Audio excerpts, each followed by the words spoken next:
In today's video, we're going to be talking about whether you guys should pull for Adventurine and whether or not he's going to be a worthwhile character to pull on your account. Also from the perspective of new players, but also long-time players, and I feel like it's very important to touch on the new player experience here, and whether he's going to be worth pulling for you guys. Anyways, let's just jump straight into the video. Leave a like, subscribe to channels new. Let's just go straight into things. Okay guys, so first things first, what does he actually do in the game? Now, I can't show you this in game, so I'm going to be reading his skills based off the information we got pretty much from the character trial and the 2.1 story.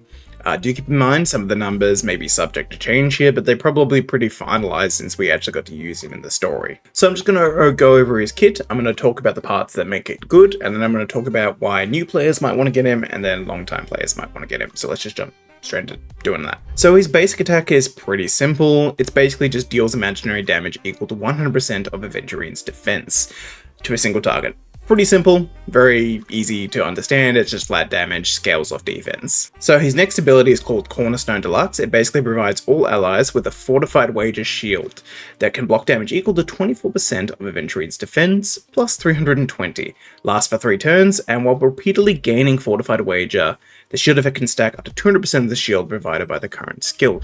Basically just meaning he gets massive shields on his skill very, very easily. Basically just meaning you're going to have shields up pretty much all the time at the very high uptime. This is insanely good because this is basically @𝙀𝙓𝙋𝘼𝙉𝘿 level shields, but on a skill instead of an ultimate. See, that's the problem with 𝙀𝙀𝙉 survivability, because all of his sustain is in his ultimate, and his at skill and basic don't do any of that. You can be caught with your pants down quite often, even with like a 𝙀𝙀𝙉, like mine's kind of built like as, but even if you had a really fast 𝙀𝙀𝙉 with like good defense and everything, you can still, yeah, it's kind of not the best because you have to build up energy and stuff all the time. That being said, 𝙀𝙀𝙉's still pretty good as an option for a sustain, but this is just going to be better 𝙀𝙀𝙁, basically. Okay, so then he has his ultimate, which is Roulette Sharp. Randomly gains 1 to 7 stacks of blind bet, then inflicts the unnerved on a single enemy lasting for 3 turns, and deals imaginary damage equal to 270% of Adventurine's defense to a single target enemy. When the ally hits an unknown enemy target, the crit damage increases by 25%. So basically it's a damaging ability and applies blind bet to the thing. Then you have his talent. The effect res increases by 50% for an ally with fortified wager, and when this ally character gets attacked, Adventurine gains 1 point of blind bet. When Adventurine has fortified wager, he can resist crowd control debuffs. This effect can trigger again after 2 turns. Adventurine additionally gains 1 point of blind bet after getting attacked.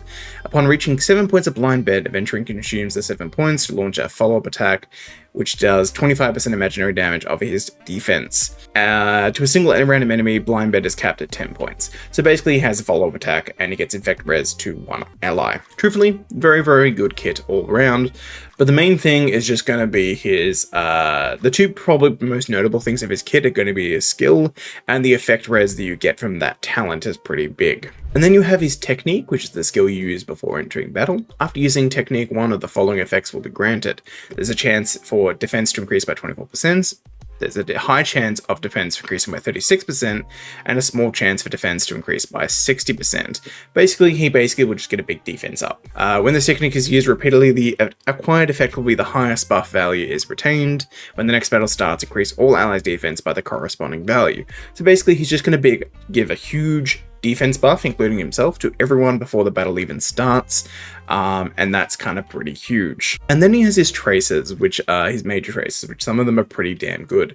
For every 100 of Adventurine's defense that exceeds 1,600, increases its own crit rate by 2% up to a maximum of 48%. That's pretty huge, especially if you want to do more of a damage Adventurine, which is not going to be something all of you are going to be doing because he doesn't have the most like damage output, but it's an option. When battle starts, grant all allies fortified wager shield, whose shield is equal to effect 100% or more, one provided by the skill lasting for 3 turns. Basically, just immediately entering a battle, you just get a shield straight up, which is kind of insane. That's not even part of the technique. That is just you just get a shield, which is pretty good. And the A6 trace is a bit of a longie, so I'm just going to look at my monitor and read this. Sorry if I'm not looking at the camera. After an ally with fortified wager launches a follow-up attack, Adventurine accumulates 1 point of blind bet. This effect can trigger up to 3 times, and this trigger can count account resets at the start of Adventurine's turn. After Adventurine launches his talent follow-up attack, provides all the allies with a fortified wager that can block damage equal to 7.2% of Adventurine's defense plus 96%, and additionally grants fortified wager that can block, oh my god, this is a long skill, damage equal to 7.2% of Adventurine's defense plus 96 to the ally with the lowest shield effect lasting for 3 turns. Basically, what this is saying is he gets blind bet point stacks from when a fellow ally with a fortified wager launches a follow-up attack, and he also gets increased shields to people when he does a follow-up attack. I believe that's the way it works when he consumes blind bet. Anyways, very, very strong character, very, very good shields, but his main thing is just going to be his really big shields. That's the main thing he's going to do. As for new players, let's get over things. Okay, so basically, he just has a 𝙀𝙓𝙋𝘼𝙉 shield in his skill, which is really, really strong, plus some extra utility, being like the effect res and defense increasing. So basically, he's just going to be a very, very tanky unit that also has a bit of potential to do some damage. Now, let's start with the new player pros and cons. I'm going to be giving you some information, and you guys can basically decide whether you want to pull for him or not. It's completely up to you guys, and it also depends on what you have on your account, so keep that in mind as well. Generally, with I'd recommend you get like a good DPS unit first. That's usually one of the first things I'd recommend getting on a new player's kind of account. Some good recommendations with that would just be any like free-to-play friendly DPS, so things like easy to build ones like 𝙀𝙓𝙋𝘼𝙉𝙉𝘍, which is coming up in the next banner with the Adventurine, so it's a good pick if you're a new player. Definitely pick that up. The reason being is she has 50% crit rate built into her kit, so she's not that hard to build because you just build a little bit of crit rate. You don't even need to necessarily, just a little bit of crit rate, a bit of attack, a bit of speed, a bit of crit damage. It's not too hard to do. And then you just use like a lot of free-to-play units like 𝙀𝙓𝙋𝘼𝙉𝘍 Tingyun if you really want to. So just pick up a decent DPS. There's quite a few options there. Pick that up first. And then if you're looking to get a sustain, he's going to be really, really good for free-to-play players. The reason being is shielding characters, so shielded and preservation characters, we only really have 2 in the game, but they're actually, no, sorry, 3 in the game. We have March, Trailblaze Fire, and 𝙀𝙗𝙗. They're very, very easy to build. So let's just take a look at my 𝙀𝙗𝙗. My 𝙀𝙗𝙗 is not that well built. I've not built him for speed or damage. I've just basically built him like with a shitload of defense. I haven't even maxed out his traces. I've just gotten like a decent kind of like defense set that's been focusing on like HP and defense. I can make him a lot better. I don't need to. He basically performs at the best possible level I can. You pretty much really only need to build defense.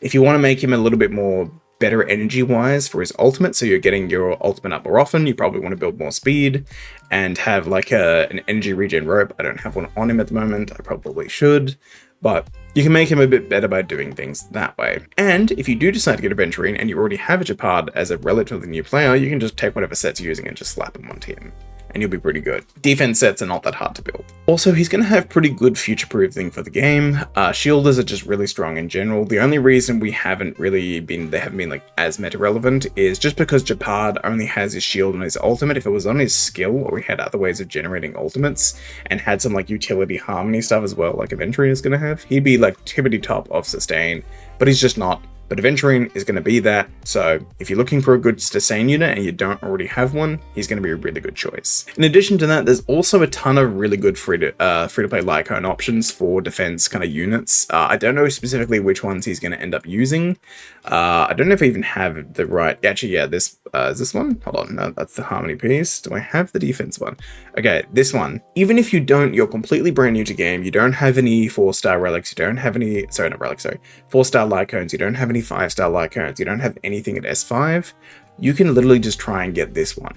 This is a pretty decent thing for these types of characters because it just gives you a big chunk of like flat defense, which is pretty insane. You can run something like this. It's not going to be the best. It's not going to be the most optimal, but it'll be very, very good for this type of character because it's just like a flat defense increase, which is pretty good. Okay, so that's for new players. Let's talk about long-time players now because your situation is going to be a little bit different. So straight up, he is going to be a top tier sustain. I reckon he's going to be at least S tier, probably on the same level as 𝙀𝙗𝙗 and 𝙀𝙗𝙗. I don't know if he's going to be S+ tier with 𝙀𝙗. We'll see about that when we get to it, but he's going to be pretty good, pretty top tier.